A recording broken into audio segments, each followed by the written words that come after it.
Guardian Radio 96.9 FM. Fresh news, smart talk, all day.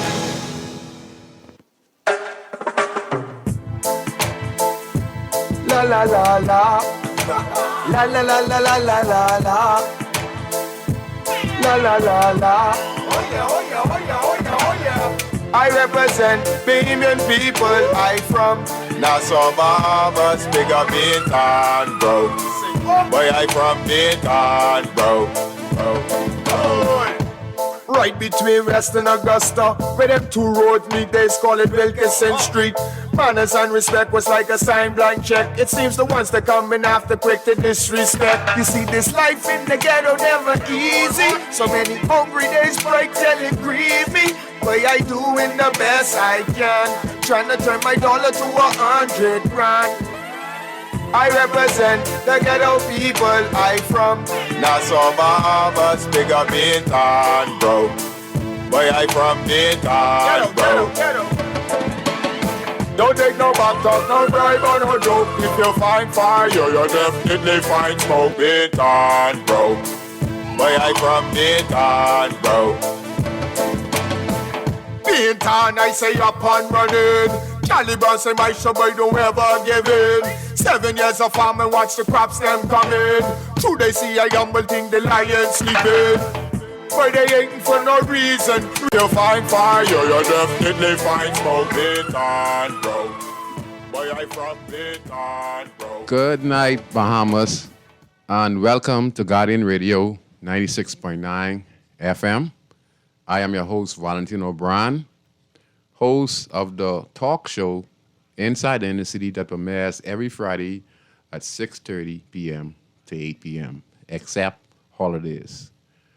Telephone numbers tonight are 323-6232, 325-4316, and 325-4259. And you can text us, powered by BTC, at 422-GR96, and you can listen in at 969 Cable Bahamas. And I'd just like to say wonderful Friday to each and every one of you.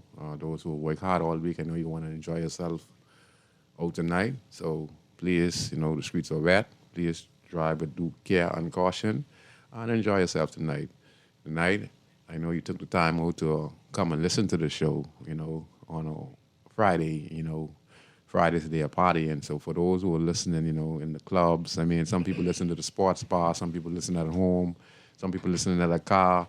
I really appreciate you guys, because I never know the show would have become this popular. Not that I wanted to become popular show. I wanted to make a difference in the lives, change the mindset, understand how we could get rid of the poverty and the crime problem, find solutions for many of our problems that has cost the lives of many, and just to expose and have a good conversation on the powers to be so they can make amendments so that we can make this country a better place. And I just thank you all. And I hope that we have a wonderful show today. I have a special guest in studios. Before I let him introduce himself, I just want to give some quick comments on why Inside the Inner City show is so important for the country and the world at large. Because, my whole personal life is built up on the inner city. Many topics that I talk about is my personal experience, and many of people who I had relationships with, police. I've had relationships with judges. I've had relationships with former prime ministers, ministers of national security. I've had some of the most influential persons and most powerful set of persons in the country. I've had an opportunity to meet, and I take that opportunity to see if I can make an impact on for them to understand what we're facing in the country. And I would say, I think the show also has provided a lot of information out there so that we can make the changes that is necessary for the country. And, we talk about the beliefs for the last 3 weeks. And, the last thing we talked about last week was the fact of the student who under further investigation by the Tribune, Tribunal of the Royal Bahamas Police Force, they have done their investigation, come to the conclusion. I think they put the officer, the sergeant, on half pay. They have taken him off duty. Now they are looking on ways and how they could go about it to see how they're going to discipline him for an incident that happened on Facebook. It's very important, that we take measures like this because, like I said before, the police are here to bring a balance, but not to abuse their power. And in many instances, we are seeing that they are supposed to be protecting and serving us. We are seeing that they actually abuse their power. Now, we're not against the police in no instance because we need the police to do their job diligently in the country because, they are our first defense. They're the ones who go after the rapists, the armed robbers, and the murderers. Okay? And they solve a lot of the crimes in the country as well. But we also understand that many of them, under frustration and part of the system abuse their power. And sometimes, not sometimes, a lot of occurrence they have actually abused the citizens of the country who sometimes are just innocent bystanders. And the prime example is what we saw on Facebook with a young gentleman who was a student. And I'm glad to see that they now are realizing what the damage they're doing because when you, as a law enforcement agency, you represent integrity, honesty, and fairness. And in that incident where we see the young boy was approached, the young student was approached by a sergeant and a constable, and within seconds he, was assaulted by the sergeant and then arrested and took to the station. And like I said, on the further investigation, the Royal Bahamas Police Force Tribunal now is investigating the matter before the tribunal. And I applaud them for this, for making these drastic changes because we have seen it over and over. And this is how you gain the Bahamian people's trust. You understand? Because we want to see justice not just for the citizens. We want to see where if an officer is wrong in performing his duty, where he is oppressing an innocent citizen who pays their taxes, and he violates them, and he assaults them, he should be brought up on charges. And the Royal Bahamas Police Force should not be biased. If he breaks the law, he should be disciplined, released from the force, and if the families of the persons involved in this assault, they should also sue the Royal Bahamas Police Force for incidents like this because we pay their taxes. And I just want to say that I commend them for taking this step in the right direction. And we need to see more officers brought up on charges who are not doing their job diligently. You know what I mean? In other words, what I'm saying, don't abuse your position as a police officer to oppress. Incidents where we saw the police sergeant putting the cane on that young student. I can understand if that student was behaving in a disorderly manner, and he was saying things to the police officer, and the police officer said, excuse me, how long have you been here? I've seen you been here for a certain amount of time. I'm thinking now that you should vacate this area, And then if this young student was to say, man, boss, I ain't going nowhere, or blah, blah, blah, blah, blah, blah, blah, back and forth, and the officer tell him to go and he resists, and then I could understand that. Or if it's a criminal who breaks the law, trying to get away from the police and driving or running about in the mall and trying to get away from the police and, and they have to restrain him in that type of manner. The type of manner that sergeant did to that teenager should only be applied when a citizen is not applying by the officer's word, and the officer also has to be in a position where he understands that he also have to de-escalate the situation as well, because that sergeant could have easily he could have easily what I just said just now, he could have easily dissolved the situation with that student easily without even he even have to put the cane on that young boy, because looking at it, he didn't even give the young boy a minute, and he said that the young boy is disrespecting him, and we could see he was clearly not. He said, "Officer, I just reached you. And officer, you disrespecting me." See, that's what I'm talking about, abuse of power. Not because you wear a uniform and know that you're protected means that you have to abuse your power. That same young boy there has a family, just like you. We all live in the Bahamas and we all Bahamians here, So I applaud the Royal Bahamas Police Force for being able to understand that integrity, honesty, and transparency is the code for the Royal Bahamas Police Force. And this is a measure that needs to be implemented to get rogue officers and to keep them balanced. To let them know that if they're going out there on duty, even though they're the judge, jury, and the executioner, they have a tribunal of the Royal Bahamas Police Force.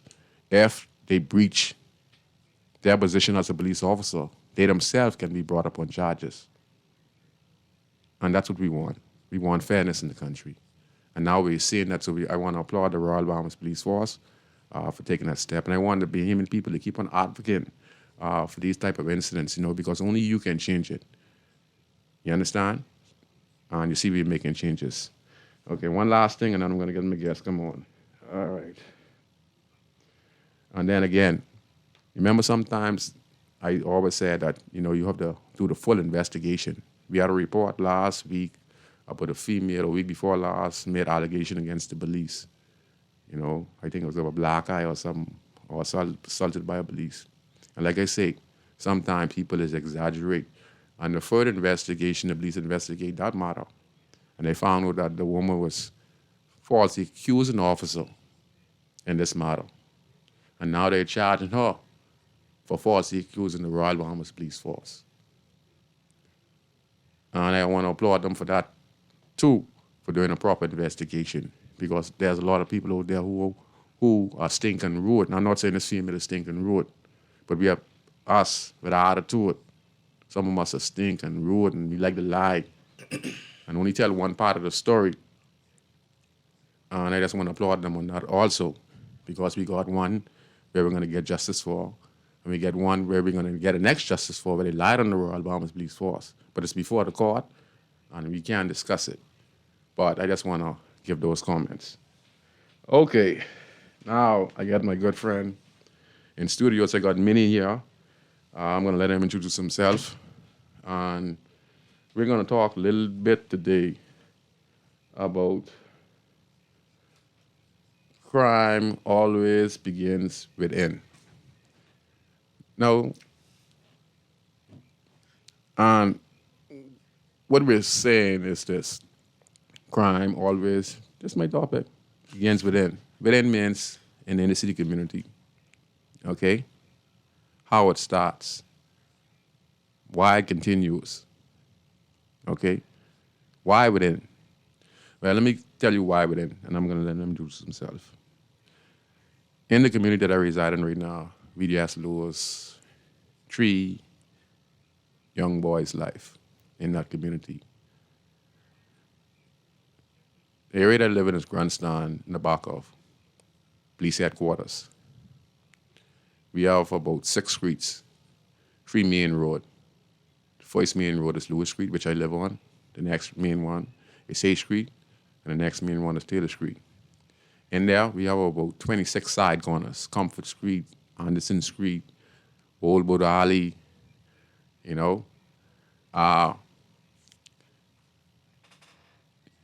when Moses was told to put the blood of the lamb on the houses so that when the angel of death is passing through, that the angel of death will not stop. Well, in that community for the last 30 years, just about every resident in that community has a loved one killed in those corners, all those corners. My family, the Moxie family, the Roberts family, so many, the Cooper family, the Williams family, the Thompson family, all the families, the Brands have been affected with some loved one being killed or some loved one being hurt in some type of violent offense. Yes, people in that same community. As much work we're doing right now to better that community. So that's what we're talking about within. So you have a lot of hurt people in these communities. Not only in these communities, you have Mason Addition, similar situation. Bainton, right now, similar situation. So you have a lot of people who are hurting, and that's the most serious thing about it. In the community that I reside in right now, without evidence, the police can't charge nobody. But on the streets, we know exactly who committed the crime. Now you think about this. The people who commit the crime still reside in the community. And it's so close for comfort means that family members know that these persons, are involved in the death of their loved ones. Now, one or two incidents was not intentional. But you can imagine living in a community where you're seeing someone who's responsible for someone who killed your loved one roaming the streets. But some of them, holding back because they're not that type of people, They're just saying let it take its course. So that's what we're talking within. So I just want to remind everyone, that's just how it is in our community. But we have a good community, and most persons who are getting killed, they are persons who are targeted. So it's not like it's a dangerous neighborhood. It's just that wherever someone is targeted, people will come from different areas, or their friends will come from different areas and target where they're standing. And that cause, you'd have innocent people get caught up in a crossfire. So the area is not dangerous, These areas are not dangerous, It's just dangerous for those who are having beef with one another. And wherever they go, dangers follow. And we just have to make the community better. So I just want to introduce my guest here tonight. I think it was long. I just want to get it out. I took so long to go ahead. You can go on the mic. Good evening, Bahamas. My name is Mark DeVoe. Talking Mike. Yeah, my name is Mark DeVoe. Better known as from my close friends as Minnie. And I also grew up in the inner city, but I discovered who I am, what God created me to do, why I am here on earth, my purpose, and I made great use of it, and I was able to move out of the inner city, but my ties still in the inner city. Particularly, I grew up in Camp Road, and remember back in our days that Camp Road, and we call it border, was always just have this tight family bond. Yeah. So that's how I met you. Yeah. And like you say, there is an issue in the inner city, right? Crime in particular. And now we have police issues. I would put it that way. Police issues. Yes, I'll say police issues. Because we have to be careful how we word certain things, because I don't want to become a target. I don't want you to become a target. And when we look at the issues right now going on in the force itself, right? It's a issue that needs to be resolved. You was talking about the situation with the student, who the officer Allegedly assaulted with a cane stick when he didn't even give the young boy a chance to even respond. And the minute the young man responds, he said the young man was disrespecting him, and the young man said, I just reached a saw. That's a serious allegation. Yeah. If you caught on camera, that's Yeah. a serious allegation. But Yeah. then when we look at that, we didn't see the full story, right? But I sure that if there was something deeper than that, it would have been issued. It would have been broadcast, right? But let's look at empathy. Empathy. If that officer was a parent and you were an officer and you put a cane on that individual's son, how do you think that he would react? So when we look at it, right, a lot of times we don't look at it from a vantage point. We just look at it from one side. Okay, yeah, I have the authority. I have the cane. I have the symbol of authority. So I able to do what I need to do to get my point across, right? And then not looking at the ramifications of what's going to happen next. What do you mean ramification? What do you mean ramification? Go ahead. Okay. Not looking at the consequences of what's going to happen next, because every action His reaction. have a reaction, right? Yes, maybe the officer in question may have a bad day. Who knows, right? He may get an argument with his wife on the phone. Who knows? He may get find something, compromising with his son. Maybe his son disrespect him and he couldn't per se chastise his son right there and then. So now he see Someone else. so he Who you supposed to be protecting and serving? right. So now vicariously he parenting this child. So all that play a role in His attitude. what could have happened, what could have triggered it off. Not Okay. saying he was right, right? I don't give anybody right for harming another flesh. I can't give him right for that. But something triggered him off. And if you look at the anger, That was displayed what was displayed with that, for no reason. This young man, he had no gun. He had no knife. I wouldn't say no reason. He had no right. He had no right. But he made a reason. And It may not be a justifiable reason, but there was a reason because he wouldn't touch him without a reason. But he had no right. That's the difference. So when you look at the anger and the negative passion what was displayed when he was, I would say, chastising this youngster, I honestly believe that was an overkill. Because you already in a uniform, right? We still operate under colonialism. So people still respond to a symbol of authority. When the youngsters see the uniform, you say, leave, he would leave. Give him the opportunity. To live. He would leave, right? But do you have the right to tell him to live in a public place? You don't. School hours? I don't think it was school hours. I think it was after school. Yeah, I don't know exactly what time of the day it was. That's true. I don't even know myself. But I don't think it was school hours. But whether it was school hours or it was after school, you still in a public place. Right. Right? He could have been standing there waiting for his ride to pick him up. The officer didn't ask him that. He ain't asked him none of this stuff. He told him to leave.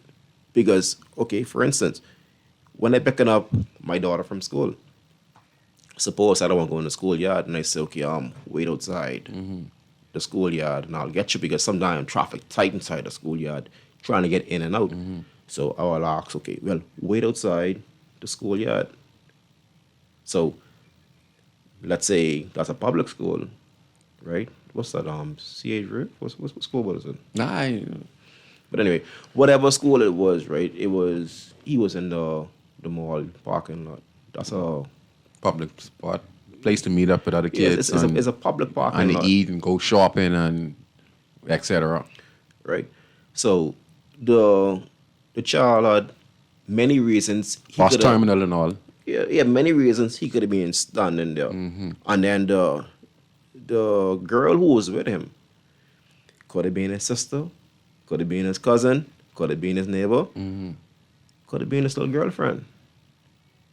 So, if let's look at it. If that's his girlfriend, now this young individual is scarred, emotionally scarred, because now he got violated per se. Let's say if that's his girlfriend, he had violated in front of his loved one. It's the girl who looked up to him to protect her, but now he was demasculated in front of her. For no apparent reason. So now that's a chip he have to hold on his shoulder for a very, very long time if he was to ever get rid of it. So looking at that, he would have no love for officers. Now, if he do, what he would do, he would become a police. And then take it out on us. Yes, just to get revenge. And that happened. That happened to us when we were on the streets. Many people went in the police force to get back at us. And, we were the enemies. And, yeah, that's how it was. You want to take this call? We're going to take this call on Inside in the City. Go ahead, caller. Hey, Scrooge, how you doing? Good night to you.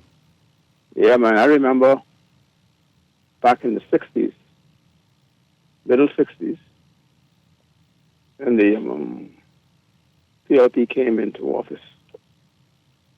There was a lot of friction in the schools at that time where, persons, especially some of the party generals, used their influences, and move things around, to the spot where the authority our school teachers had before 1967 went out the window.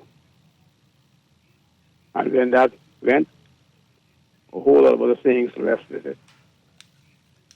Now, we've seen the fruits of that. Now it's escalated to the point where now you have to have officers in the schools, and you have officers who aren't properly trained or who are dysfunctional, taking out on children. But see, we have to get this thing straightened out, because if we have a generation that is going to come up now and lose respect for what that uniform means, it's going to be a much dire situation. And that same attitude those young African Americans have in the cities in America toward policemen. Yeah. We're going to have that right here if we don't deal with this properly. Now I think I've seen some instances, where cops are going around demanding respect. Yeah, you actually go around demanding respect, and it seems like some of them are triggered for some strange reasons. But I think I need our commissioner. He needs to take this situation in hand as it is now, because I believe they have hired quite a number of persons who are not supposed to be on the force. They ain't supposed to be on the force in no way.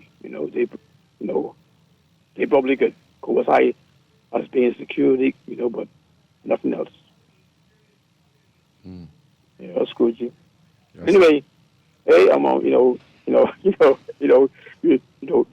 When the boy was saying about, his main phrase,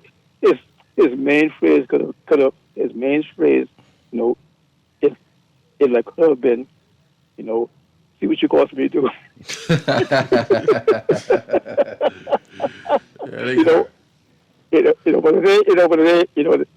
It ain't that, it's probably just somebody just waiting to be triggered. Yes, sir. Yeah, man, Scrooge. Anyway, man, you all have a good evening, boy. Okay, thanks a lot. Thanks a lot. Yeah, man. A lot for calling in. Yeah, like I say, it's not an attack on the Royal Bahamas Police Force. Listen to me. We are in a conflict zone, okay? Anyone can tell you, you can't use violence against violence. Right now, we are at risk, okay? Remember I said earlier on the show how many people have been killed and how many families have been affected in that one small community. And if we go, like I said, if we go Baintown, we go Yellow, we go all about around Nassau, New Providence, you would see it's particularly that same issue just about every corner we go through. So what you have is a lot of dysfunctional homes, dysfunctional families, right? At-risk young youths. And now what are we going to do? What we've been doing for the last 40 years. You try with us, okay? And when I say you try with us, let me show you when you try with us. Let me give you some names. Back when I was tugging it on the road, we had the gun dogs, Donkey, Maran Mortimer, he is deceased. Choo Choo, he was on the defense force, he is deceased. He was a gun dog leader. Bean Boy, that's the son. He had a son named Ben Boy. He was one of the leaders in the latest gang. Both of them are dead. Okay, and many other guys in Baintown. And then you got some guys like who still live in the day, like who were leaders, but now are doing good community work, like A.K. Kelsey Lundy, down the road, Scrooge. You have France, you have Crooked Marvin Bodie, who lives on top of Mason, Addition Hill. We had a Linton Butler. And I could go on and on and on and on and on. Then on our end, you had Mouche, Simon Mouche McKenzie. You had Willis' brother. Both of them got killed, You had Bodyguard Fernanda, he got killed. You had Lem Fernanda, he got killed. So, the police came at us. Then you had Stephen Dye Stubbs, who just was coming up, And these were all of us were top gangsters. You had my friend, what his name is, Nasty, Angelo Brennan. You had Sluggo down East Street. You had Plywood. You had Ass down East Street. And Mason and Baintown. You had Blackers. He's still living today. You had Bite Out Samuel Nan. So the police tactic was, and most of us were at-risk kids. This was a drug academic time, and destroyed the family structures. And we were just teenagers growing up, 12, 13, 14, 15. And all of us was involved in gangs, violent crimes. Many of us went into armed robbery, some of us do murders, some of us went into thieving, some of us went into selling drugs. So the police strategy was to come full force without any rehabilitation. And they were very aggressive because crime started to increase. The murder count was around the time was like 25. Then it started to go to 35 and 45 and 55 and 66 and 77. So I stopped doing foolishness around when the murder count got like 77, 88. So that's like around in 2000, got in 2007, 2008. Then it expanded, it hit the 100. So around that time, we had our time, so we was fading out. But the police strategy was to come full force and just to apprehend. And when they came, it was just pure brutalization. You understand? I don't care where it was. They would attack us. And some of us had to be very aggressive. Not only that, when we hit the stations, like I said, there are many respectful police officers who I know, who didn't treat me bad. But what I witnessed in my eyes, and I've been locked up over what? I'd say over 1,000 times in the station. You understand? There's some time I was locked up for so many different stuff. You know what I mean, Minnie? And they just came at us with full force. And we would just keep on getting locked up, put in prison, prison officers. They don't know nothing but no rehabilitation. They were brutally treating those who were sent to prison terribly, and it still goes on today. And that causes a lot of repeated offenders. And that's why we have this round circle where the repeated offenders come back on the streets. Hey, some will get killed, but before they get killed, they do some serious damage on the streets, and then some of them will go right back to prison because they love prison. And that's what we're talking about. So the police came like that. And what we did, we started to say, you know what? The police is our enemy. And many of us started to build animosity against the police. And many of us started to shoot at the police. You know what I mean? And started to fight the police. Started to don't move no more and had riots and all kind of stuff. And now we see today, we're headed in that direction again. Go ahead, Minnie. Yeah, I remember those days also, and it was called the House of Ben. That's the bus. Yeah, that big blue bus thing. And what they do when they come around? Oh, they come there and they do damage. And this is what the police bus name.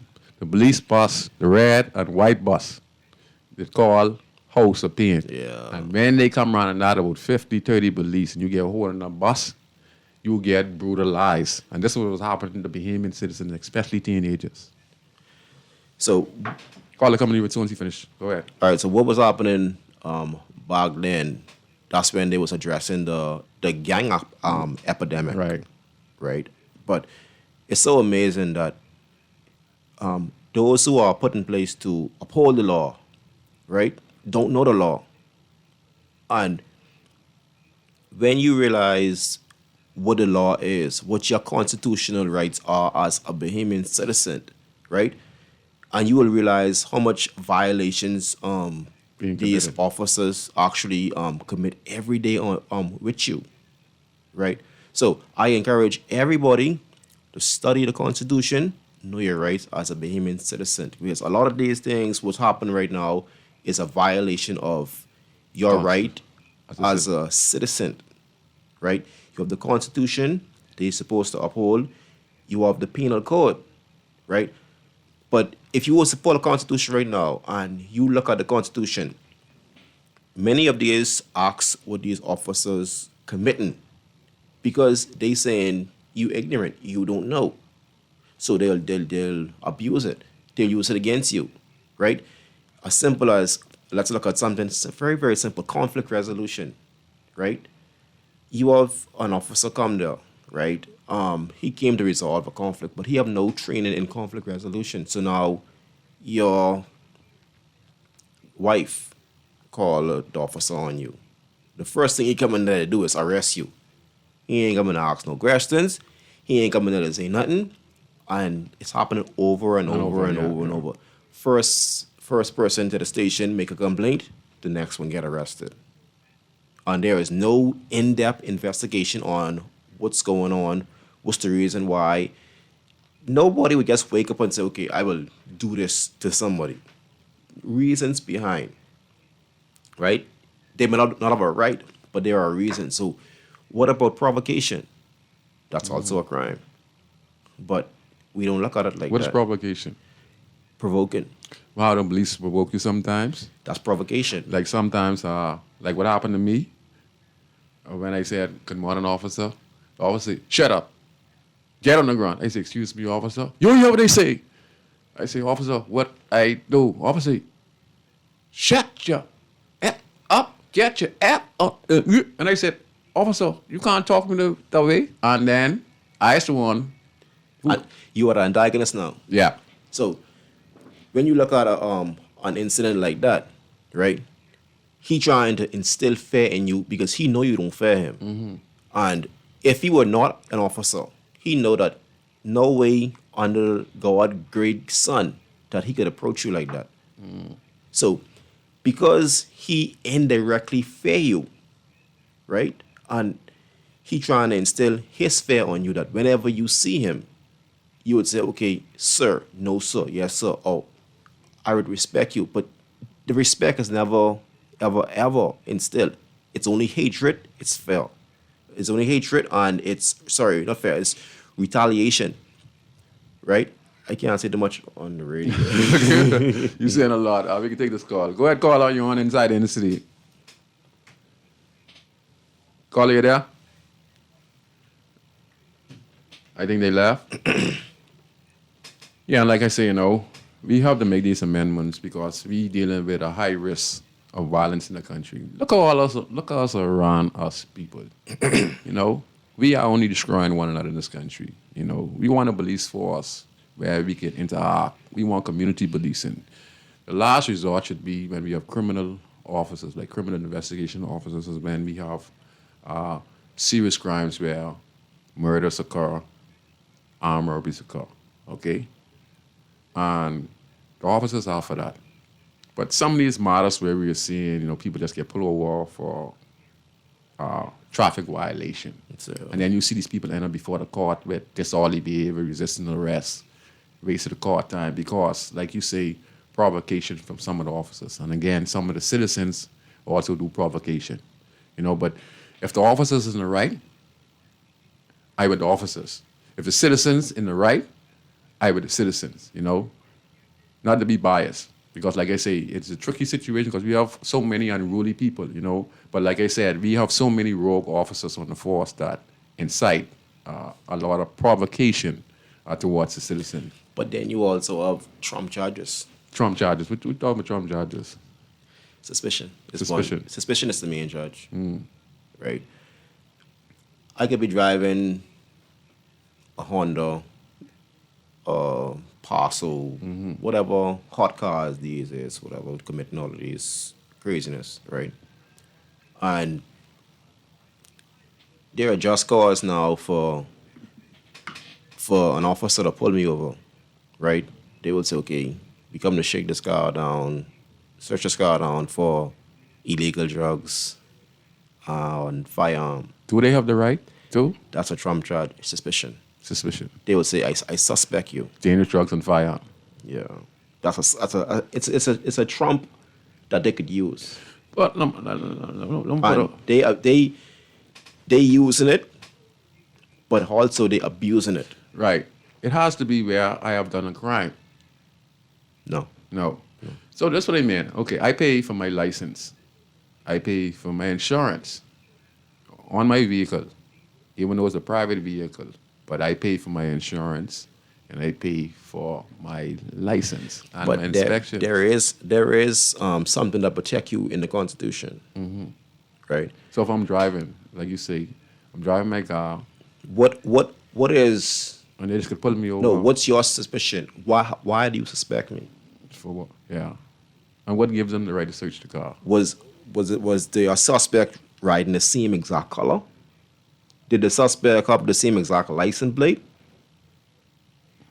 Right now, Did I give consent? that's another thing also. Because it's only a traffic violation. I may just run the red light. No, when you look at they call it traffic stops, but we call it roadblocks. Roadblocks. But, in the Bahamas, it's illegal to have a roadblock. So, but they call it traffic stops. So, when you look at a traffic stop, right? I remember one particular incident. I was moving in a work vehicle, doing work hours, right? On my regular day and going to work, right? Going on my job. And this officer, he stopped me. And he asked me the smartest question I could think of. He asked me, well, where you going? Where you going? Yeah, a grown man like me. Where you going? Real. So I asked him, I said, you want to rephrase the question? Where you going? Yeah, I asked him, I said, do you want to rephrase the question? Oh. So he got attitude to me. Just now, hold on, hold it right down. That's what I'm talking about right now. Let me ask you something. You want it? You was wanted? Not that I know about. You had any offenses? No. Any cases before the court? No. But check this, right? So I asked him. So you was a complete law-abiding citizen. Not even, picture this. I am in a work vehicle. Going to work in my work vehicle. So you're not a criminal. And he asked me, where am I going? Okay. I asked him, do you want to rephrase the question? Right? He said, don't play dumb. I asked you a question. Answer me. First of all, this youngster probably, he could be my son. So I say, you ain't talking to me. Right? I say, call your boss. Oh, no, I talking to you. You answer me. Get us effing vehicle. Really? You really gonna call your boss? No. You ain't talking to me. Right? You can't be talking to you. So he pull his gun. So the guy in the khaki saw the commotion going on, whatever. So him and two other blues came over and they was like, what's the issue? I say, you need to ask your officer what's the issue, because your officer asking me in a work vehicle during work hours, Very good. where am I going? Right? I say, should I dignify him with an answer? You going to work? Where work is? First of all, no matter how I dress, what I driving, he have no right to ask me where I'm going. I'm a grown man. Right? It's called a traffic check. He didn't even check my vehicle to see if I have any traffic infractions. He has asked me where am I going, you know, and that right there is what we call the abuse of authority. And where use is not known, abuse is inevitable. And most of these officers, I hate to say it this way, but most of these officers just join the force for protection. They join these force for revenge, right? They join these force just for a paycheck. You have about maybe 5% who actually join a job to protect and serve. Because when you look at the way they do their job, right?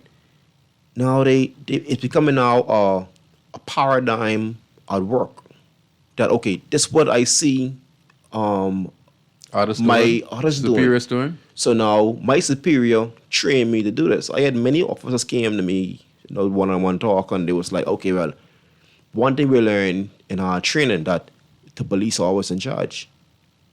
I don't get police always in my house, always in my yard. They ain't in charge of my house. They ain't in charge of my yard. And they ain't in charge of your life. They ain't in charge of my life. And the mistake a lot of these officers make, right, mainly are government issues, that they treat this country as a policing country. This is not a policing country. Only because the police was one of the first law enforcers in the country. So this one of the only countries that the police are actually over the military. That's unheard of. We have a police force. It's supposed to be a police department. And when you see them acting the way they're acting as a force, not a department. And that right there is the reason why they would be allowed to do what they're able to do. Never forget back in the 80s, was it, when the police had issues with Rastas, Yeah, I talked about it a few years ago. I talked about it a few shows ago. right? So when the issue was going on, now subconsciously, right, because of the stigma was put on Rastas, now they harassing everybody, even up to this very day with locks. The officers right now, the young officers, they don't know why they're harassing these individuals with locks. They don't know, but it go right back down to when the Rastafarian movement decide, guess what? You touch one of us, so now we coming back at you. There was a retaliation Yeah. against the police force because In Jamaica and the Bahamas. yes, because now you touch one of us, and not saying that it was right, but it was happening back in the days of remember Lil Onks them. Lil Onks, right round the corner. Yeah, I used to go for a cigarette for Lil Onks. That's why I watch. right. Yeah. You want officers turning in their police uniform. Lil Onks, if anyone know who Lil Onks is Nassau #1 bad boy. Lil Onks got killed on Wolf Road. He ended up shooting Basil Dean and raped his wife. He resided in the Bain and Grandstand area. He got killed from about 30 cops, and all of them used submachine guns on him. So they riddled him up on Wolf Road. He was one of Nassau's baddest man in Nassau. Go ahead. Yeah, he did damages, but when you look at it, right, in that era, policing was different, right? And when we look at the policing in this era now, right, it's like they still think that okay, yeah, we still back in the 80s, we Yeah. still back in the 70s, we still back even in the 90s, like all of that was a different era, would require a different strategy of policing. But now we have social media now, and we're supposed to have freedom of Information. freedom of phone. I watch over and over and over. You try to record a situation with officers, and they either arrest you or they take your phone. I watch it. But they say it's not against the law. It's not. But is it? Which law? We supposed to have a freedom of speech, right? We are a democracy, but are we? We are just liberated. We never free, because now the powers that be that's supposed to be able to protect us also oppressing us. Yeah. They suppressing us, and now we going back in a regression, because now if the public at large have too much information, then Talk, my brother. the government now becomes vulnerable. And everything going on right now, especially our policing issue, is political. I don't mean political as, okay, it's FNM doing this or PLP doing this. No. I don't mean it that way. I mean political as that the powers that be calling the shots. So that means you're saying that, I always say it too, not that you're saying it, but I'm going to back up what you're saying. Hope I interpret it right. What you're saying is that, yes, Clayton Fernando might be the commissioner of police. He might deserve it, but there are other officers who probably were more qualified for the job, but because he is in a particular party, he was appointed the position over others.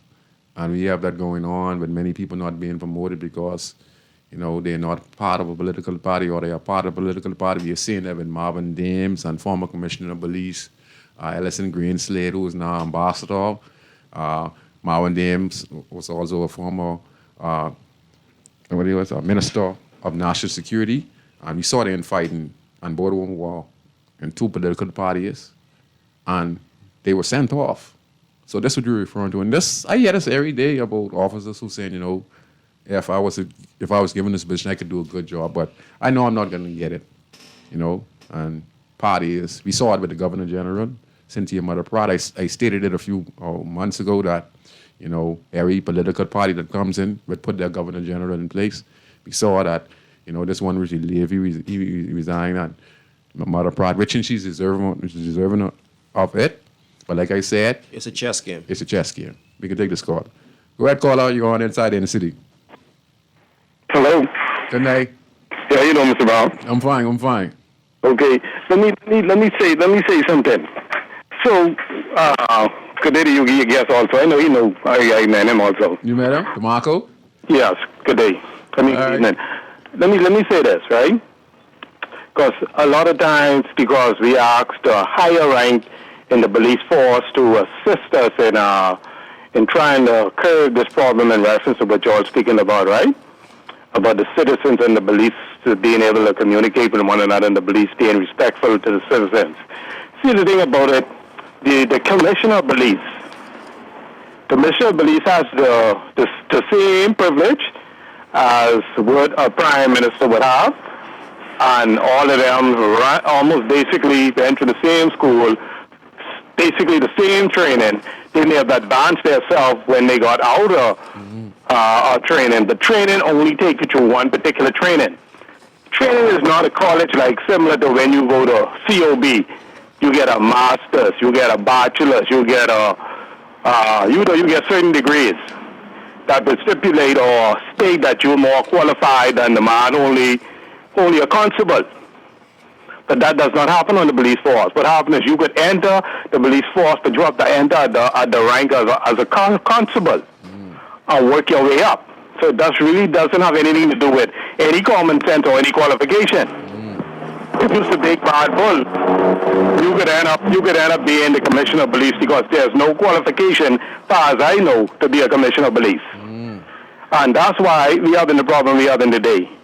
If you had standards, and then you would think that standard may have give you points to have some bit of common sense. But saying that they don't have that. The commissioner is almost like the prime minister.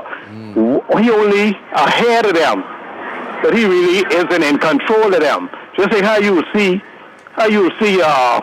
members of parliament what they want to do, and then they pretend that only the citizens are in this. But the politicians, they themselves know what is going on. Sometimes the news reaches them first. But what they do to try to protect their organizations as leaders, because they don't want to say, they know whatever the officers do, the head can get blamed. So before they attack their own and get rid of their own for doing wrong, they sort of like do it in a comfortable way. And I can tell you, the police officers would pass out from police college. The only thing about them different than the commissioner of police is that he's the commissioner and they're not. Okay. As far as any discipline is concerned, he don't have the slightest idea how to discipline them. I don't want him to play that game because, based upon what you're saying and what a lot of people are saying, obviously he don't have the slightest. He needs to tell the public how is it. And just like how they have like manifestos and different things, he's have a police planning, but he don't never have no police plan to get rid of the bad officers. Oh. I've never heard a plan to get rid of the bad officers. I've never heard a plan to have a police complaint unit that is not based upon police officers, but is based upon civilians only. You don't need no police officers. Let me tell you why you don't need no police officers, and I can hang up. Let me tell you why you don't need no police officers. If you need 12 juries who never been to school, a jury don't have to show a graduation certificate to be a juror. Am I right? Yes, sir. No, they don't. So I said that to say this. You have 12 of them to decide whether a man live or die. They never been to school in their own life. All they really doing is hearing what you have to say and decide whether or not they believe you or not. None of them never schooled for that, never went to school, and never got paid for that. So if they could do that with a man to hang him, why in the world they can't do that to a police officer who's corrupt or not listening to what patients have to do? Yeah. Don't never look to the top to change this. Yeah. You'll get a man to the bottom to come to you and say, Mr. Brown, what they doing is wrong, Yes, sir. And I was there when it happened, but they was wrong, but ain't nothing I could do. But you get him to say that. But if you think the only way you'll get that commissioner to say that, if you stop a picture of that incident, and you say, well, mother sick it. I'm sorry they get this on video. Ain't nothing we can do for you because they got this on video. So you understand what I'm saying? Any questions? I understand everything you're saying. Okay, thank you very much. So you all have a good day. Okay. He knocks some valid points, He went to the bone just now. Yeah. Yeah. Wow. I mean, it is true. Like when we look at every commissioner, right? First thing they do is they assign their team, and their team. Yeah, that means that's the people who they cool with.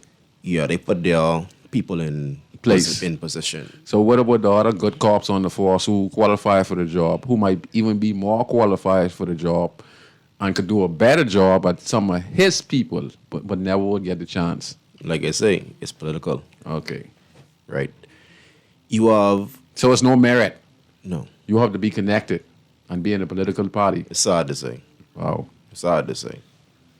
But the phone line's letting right up. I know what we can do, maybe. It's facts. It's facts, right? And, like, right here looking at this, this is the statistics of, policing for last 2002. Hold on. Let's get the statistical, then we can let you 2001, 2002. And I pull out this one right here. This is called police-involved shooting.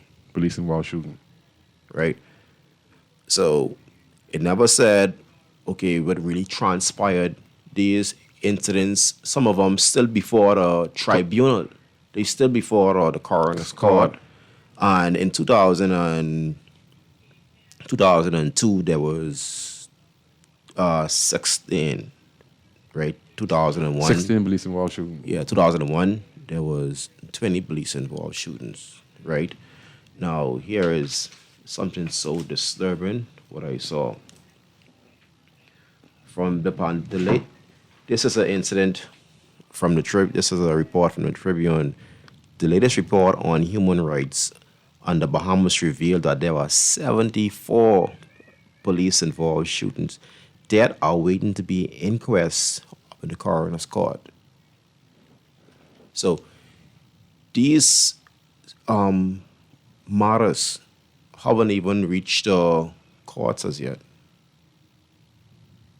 So everything now is still pending. So now wherever the risk is greater than the reward, expect the risk to be committed. 74. 74. This is what they released. Right? Now, my only issue with this is, okay, where are the powers that be to address such situations as this? So you got that's 74 families out there. That's 74 families affected right now by police-involved shooting. So 74 families. How many people do you think each one of these families have? Who they look up to? Yeah, just saying one family, if 74 families involved, right? And what do you think they get 50 members of the family, 100? How much people do you think this affects? With 74 people are being shot, but it's not astronomical. It's the numbers. People listen to the numbers, and that's 74 people who got in Gleason War shooting. That could be anywhere into the 20, 30,000 people being affected. Yeah, with 74, because that's all around the country, and everyone has. Some people are big family, small family. Go ahead. It's always so amazing that every report will come through to the press. Oh, the officers were afraid for their life. Right. The very, very first time I saw a police-involved shooting where the commissioner came on the scene was when the 3 individuals were shot out. Michael. Oh, the guys from around by us? Yeah. You mean, what's the name now? Yeah. Or the Shondos. Yeah. Right. So that's Ryder. Yeah, this is Dog Bite Ryder. Dog Bite Ryder and Spider. Okay, so how did the commissioner got the report so fast?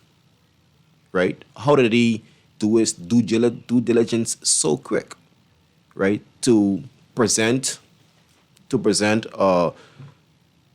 facts or whatever it is he present to the public. And he ain't even gone before the coroner's court. He didn't go before the coroner's court, didn't go before the tribunal. He didn't do his investigation to find out what happened. This was like literally minutes after the shooting that he actually was there and he given a report. Wow. I had an issue with that. Yeah, I see where you're coming from. Caller, go ahead, you're on Inside in the City.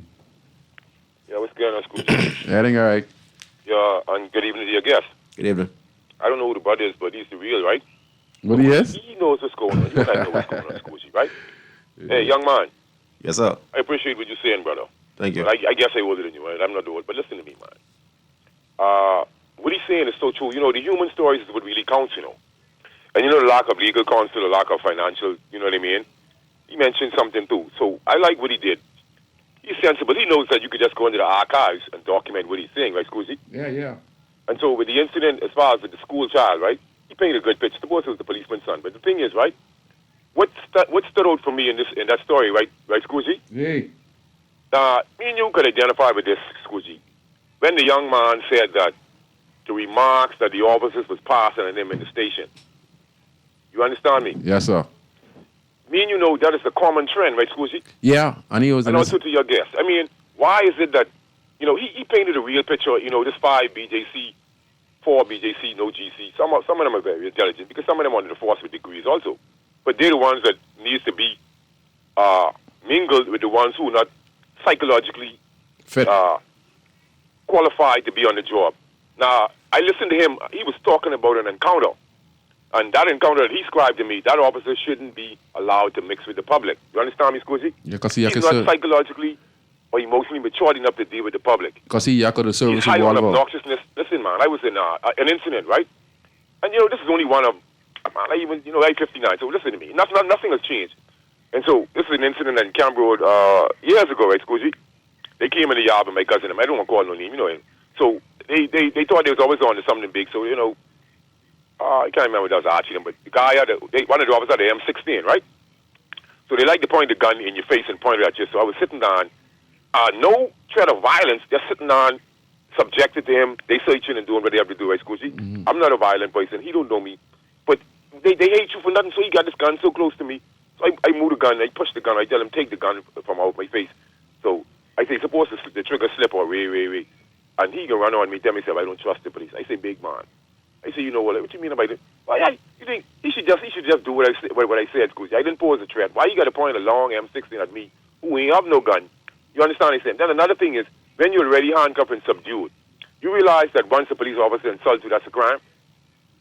You could also imagine how many of these scenarios that this young man was talking about and what happened with the schoolboy if they wasn't recorded on camera, Scrooge. You could imagine back in the days what me and you be talking about, Scrooge. Yeah. Scrooge, I could go back from before Sleepy was killed. You talking about Lil Ounce, right? I 59. I could get a brother, if he could come off drugs, to come on you. He was actually, used to be with Lil Ounce, and he was in primary school with me and my brothers. He was in Cedar with my oldest brother, still living. Rod Boy, all of them. Dawkins, that lives through Father Callan Corner, he's still alive today. Mm-hmm. And this is no joke.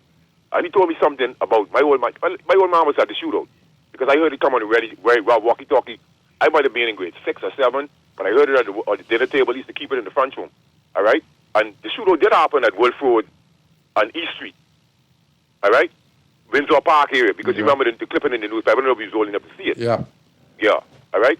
So what I'm saying is, we have a lot of people that can disclose these stories, because we could remember all the CID officers too. But, the thing is with them, right? Some of them were professional. You know what I mean? Scoochie, like when you see people like Fergie and Evans, them, and certain people, like officers couldn't harm you or just do you wrong. Like they stood up for certain. No, certain officers in the station stood up. Yes. They wasn't obnoxious.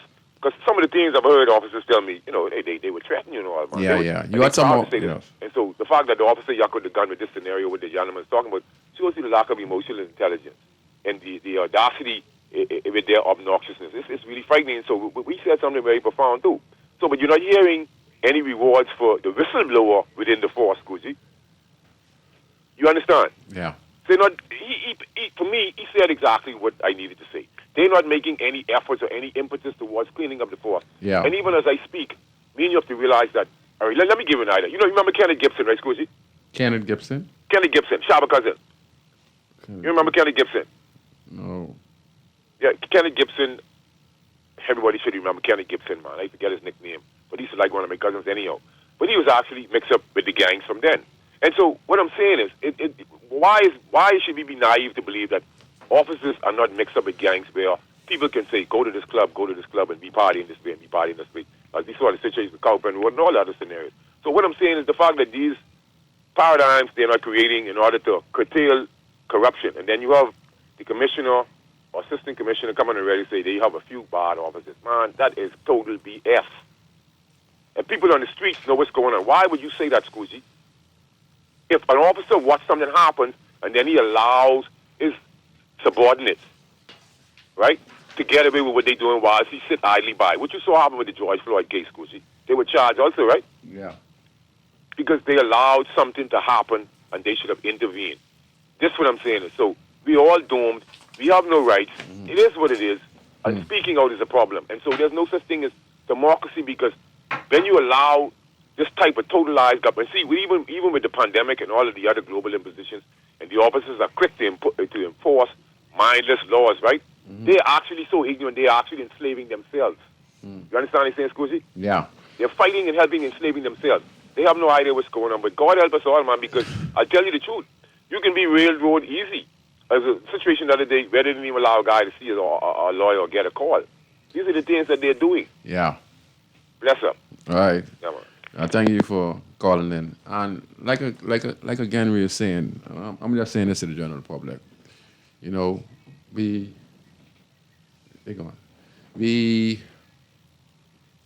need the police force, but this is the Bahamas. We don't need to be like the U.S. To call and talk about the U.S. In the U.S.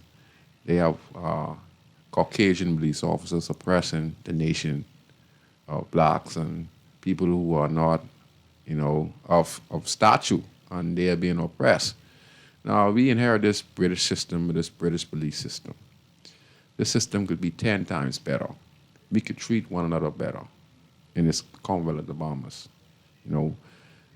All the police that are on the force come with these at-risk communities, these inner city communities. So many of these police officers are just like some of the guys who come off the streets. You know, I know many guys who are talking about just like me. We send them on the force. I send guys. Listen to me. Let me just like, tell you all this. You know, I never said this, but I can say this. We send guys on the Royal Bahamas Police Force to join the Royal Bahamas Police Force when we were in gangs, just to make sure we have guys in place to watch our back because we saw that the force was coming at us. That's what we did.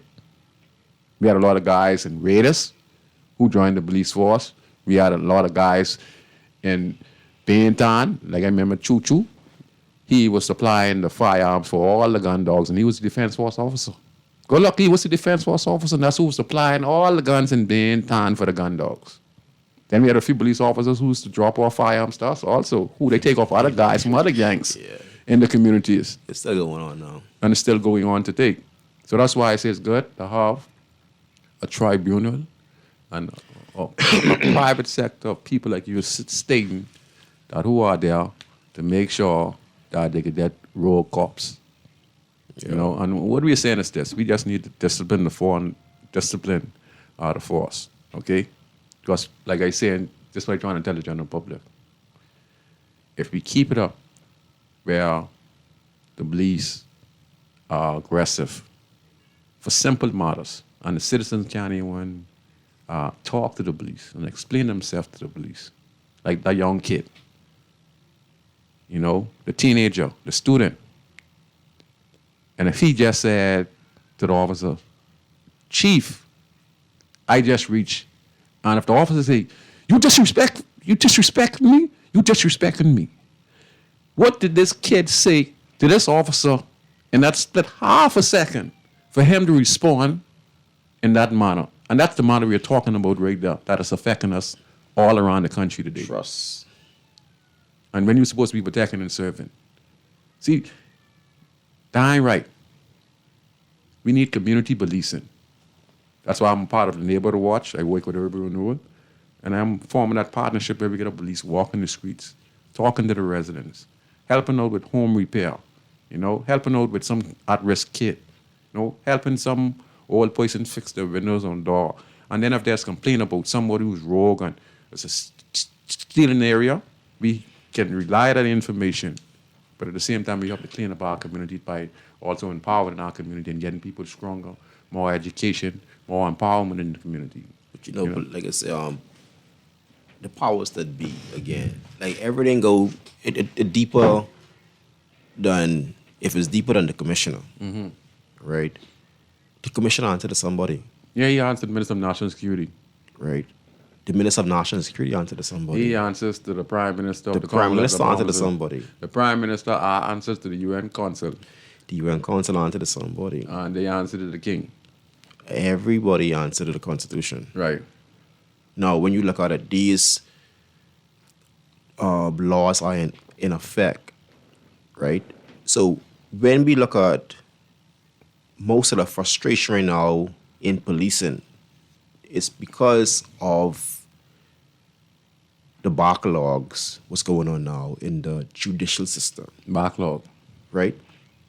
Here it is.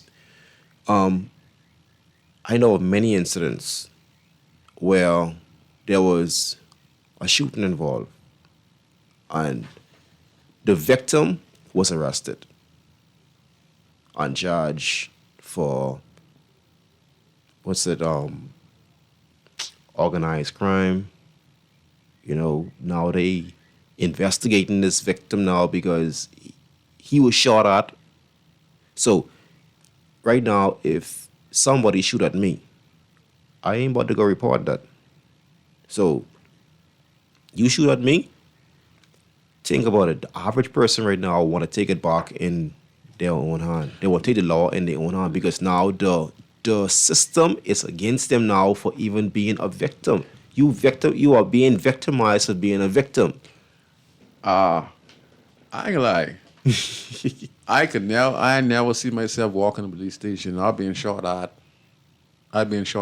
over 23 times from guys on the streets who was just like me, and I've been shot at about 3 or 4 times from officers from the Royal Bahamas Police Force. And never once in my lifetime have I ever walked in the police station and made a complaint against any one of those guys. What I did in return is what you said. Now here comes the vigilante justice. Yeah. Because you can't trust officers anymore. You can't trust the system. Because now the system trying to turn you right now into a criminal. Now you arrested, you sitting up looking at the four walls and be like, what in the world I just get myself into? All I do was report a situation.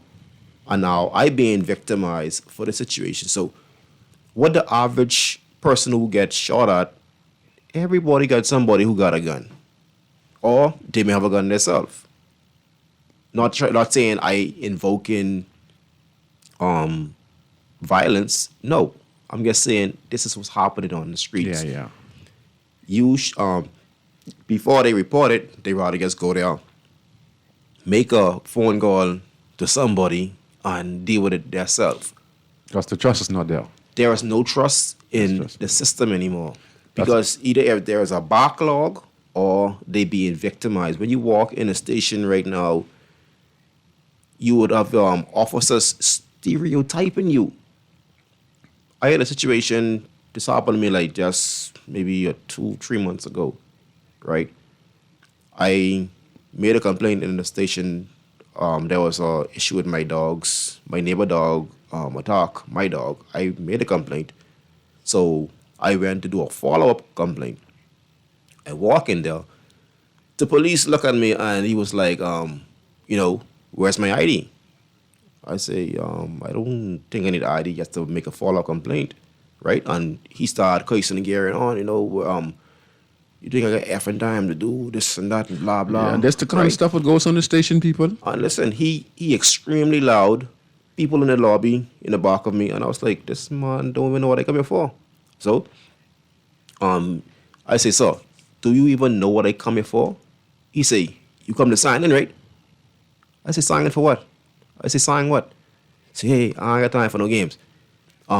Give me a blank ID. He think he was someone right? who come to sign in for the card. That's all. Yeah, give me a blank ID, right? Sign the book and carry me blank. So I was like, excuse you? That's people you ain't talking to me.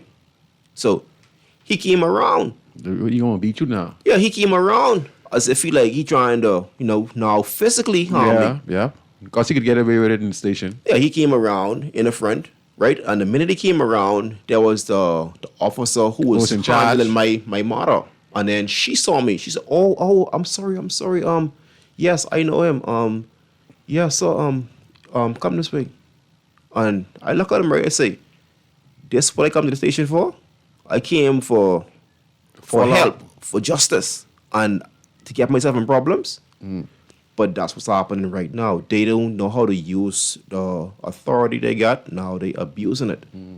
And everybody have a job. And nothing lasts forever. One day, you won't have that job. One day, you out of the uniform. Yeah, we can take this caller. We can take this last call. We completely out of time, so if you can make it real quick. Go ahead, caller. Hey, good night, Scrooge. Good night. Good night to your guests. Good night. Very interesting show, very interesting experiences. But Scrooge, you said something a while ago. I think you said something that when incidents happen involving yourselves, that you already gone and reported to the police. No, sir. Could you say why you ain't do that? Well, like I tell you, when we were growing up, we live in the streets and we see the police brutality and the aggressiveness of the police. And for me to go to the police station and report it now, just like when he went in the police station, if I go make a report in the station, they say, you a bad boy, you come in here to make a report, and you over there doing foolishness too, get you. They laugh at you. They laugh at you. And that's what has happened. So we take that out of our mind and just that it was just, you shoot at me, I trying to get you back. Okay, well, now see, me being a former on the streets too, at times, I learned from some white gangsters that the best thing you can do in terms of protecting yourself is if an incident happened to you, report it to the police. What you have just done is you've covered your back in the event that you encounter that individual somewhere else. You would have just covered your back. in terms of reporting it to the police officer, because then they would have a complaint. record of complaint. you have a problem with this individual. Yes. You see, so it's kind of risky not reporting it, whether they laugh at you or not, but it's very risky not reporting it. If you look at most of the cases right now with the shooting incidents right now, most of the young men who getting killed on the street right now already got shot off by their alleged killer, and they have never ever reported the matter to the police.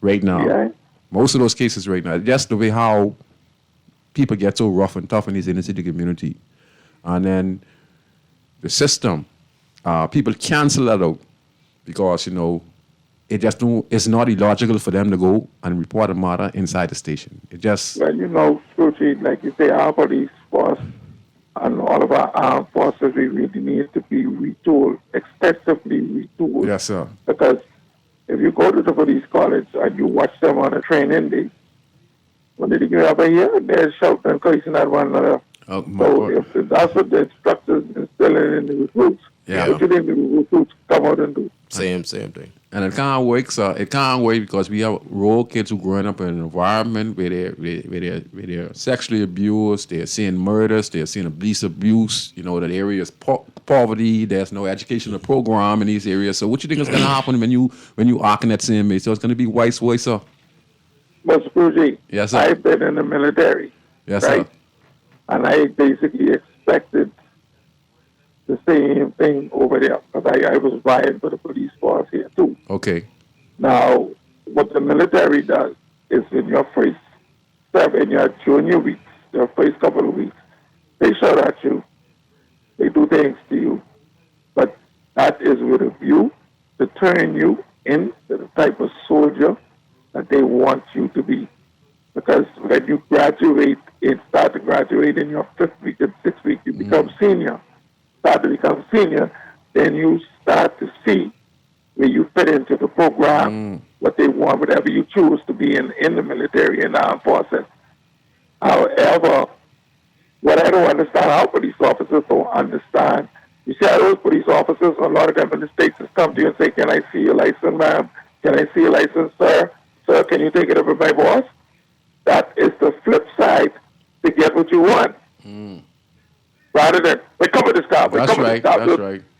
Because if you be very polite and cautious with who you're arresting, you can achieve the same results. Yes, you're correct.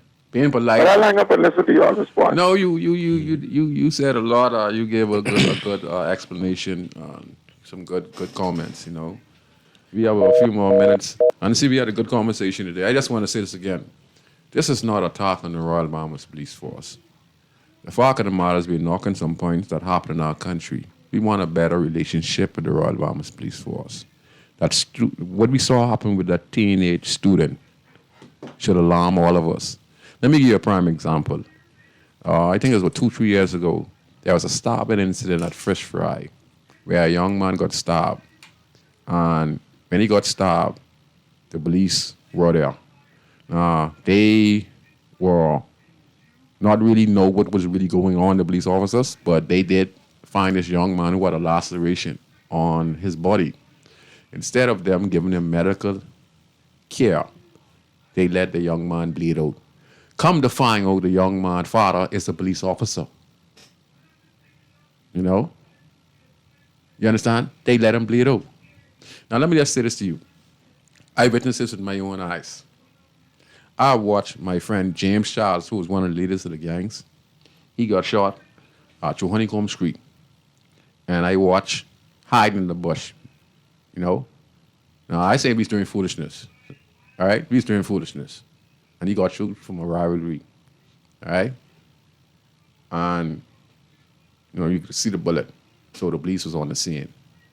And I listened to the police officers. When they found out who that was, they said, "Man, let him die, boy." And they stand up right there. They said, "Well, let him dead." The same thing happened to Ben, boy. Okay.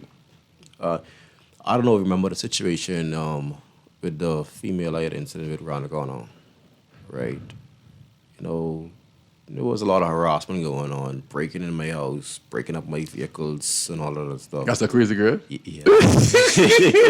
No, I said that to say this because the gentleman said, it's good to make a report, but the report worked against me. because remember when she got shot, Yeah. right? She got shot in the leg. Yeah, when she got shot, I was arrested for that. But we all know you ain't had nothing to do with that. I was off the island. That was her ex-boyfriend who shot her in her leg. Allegedly. Accidentally. Allegedly. I will be straight there. Everyone's ready to stand up. I don't know. I was in there. I will be stand up down the road and we saw her with the gun by accident. Yeah, but okay, but You wasn't there, you had nothing to do with that. everybody knew what went down. Uh-huh. But there was officers, the her bed, right? Begging her to press charges on me. And I was arrested for that. I got locked up for her getting shot. So she had to come to the CDU and tell them I didn't shoot her. So they say, if he didn't shoot you and you say you don't know who shoot you, how you know it ain't him? First of all, I was not on the island. Thank God for that. Because when I got the call saying she got shot, right? The person who called me, I said, oh my God, I getting locked up for that. I said, oh, but you ain't here. I say, I know how the system go. I getting locked up for that. Because of all the complaints I had in on her, and now when she was injured, I was arrested over some stupidness. And that was an issue, as an incident right now where complaints work against you. Because now I was victim, right? I was being victimized, but now when the tables turned and now she was injured, I was shot, right? Same scenario. The officers heard her on the phone threatening me, say she'll have people from Freeport come and shoot me. Remember that? No, she had shooters. Yeah, she had shooters. So when she made a threat to me, the officers in the station heard that and they asked the OC, well, what to do? The OC said, man, that's a lava squirrel. We don't get in that. Or tell them get some. Don't put it in too deep. Yeah. Right? So this is the kind of comment would they make. But, right, I was charged for threats of death with all. And I promise you, to my good God, I never threatened them. Right? And I fight that case for a year and a half. Right? So, this right here is system or situations where we cannot trust the system. Because these systems here now to protect us, but it turn around and it harm us. That's the only charge I was ever charged with, of a Trump false charge. Okay, we completely out of time. I want to say this before we go. What we want is like, you went to the station, you want to file a complaint again, follow up a complaint on an incident with your dog. The officer asks you, thinking you is a guy who on bail. You're not a guy on bail. You come to follow up on a complaint you made on an incident, and he got agitated and he left from ran the table, ran the desk to come to you to intimidate you. Yeah. And to counteract that type of attitude, we ended up with discipline committee. And there was no apology. And no apology was given. We need a disciplined body of people, like a tribunal, who are independent. So have this in place so that we could deal with officers who go out of the line of their jurisdiction to take advantage of the citizens. You know, we just need to have something in place, you know, so that we could help be partners with the police, you know, be community-minded police. You know, we're too small. All this is the Bahamas. We are people living in the Bahamas. There's no reason for us to be oppressing one another. Mind you, the uniform, that's when you're red and black uniform. That's the Roman soldier uniform. But we're in the Bahamas. We all Bahamian people living here. We don't need to. There's blacks against blues now. You understand? We don't have to be like America. But you realize the young men in particular right now, we be in genocide. Yeah. And it's sad that we are being hunted by our own. It's the Willie Lynch syndrome rehearsing itself again. It come right back around. Hurting all of us. Because now, back then was the slave master and the slave master, whoever the slave master put on charge, would manipulate you, intimidate you, dominate you, right? Now it's the officers. So it's slavery all over again. We are now slave to our own the system. Our own system. And we have to correct it. But yet we're supposed to be democratic. Because any one of the situation could be your child. Remember that I said a police officer, son got stabbed by fish fry. And then he was held on the ground An ambulance was not called in a timely fashion. I think an hour later, and this young man died, and his daddy was a police officer. And not even that. If you got caught removing him, then you get locked up. All right. I want to thank you for coming on the show, Minnie. You did a wonderful job. Thank you, sir. Yeah, the night on Guardian Radio. I hope you enjoy the show. And we'd like to have this show just to try and find solution for some of the problems that's plaguing our country. And one thing that's plaguing our country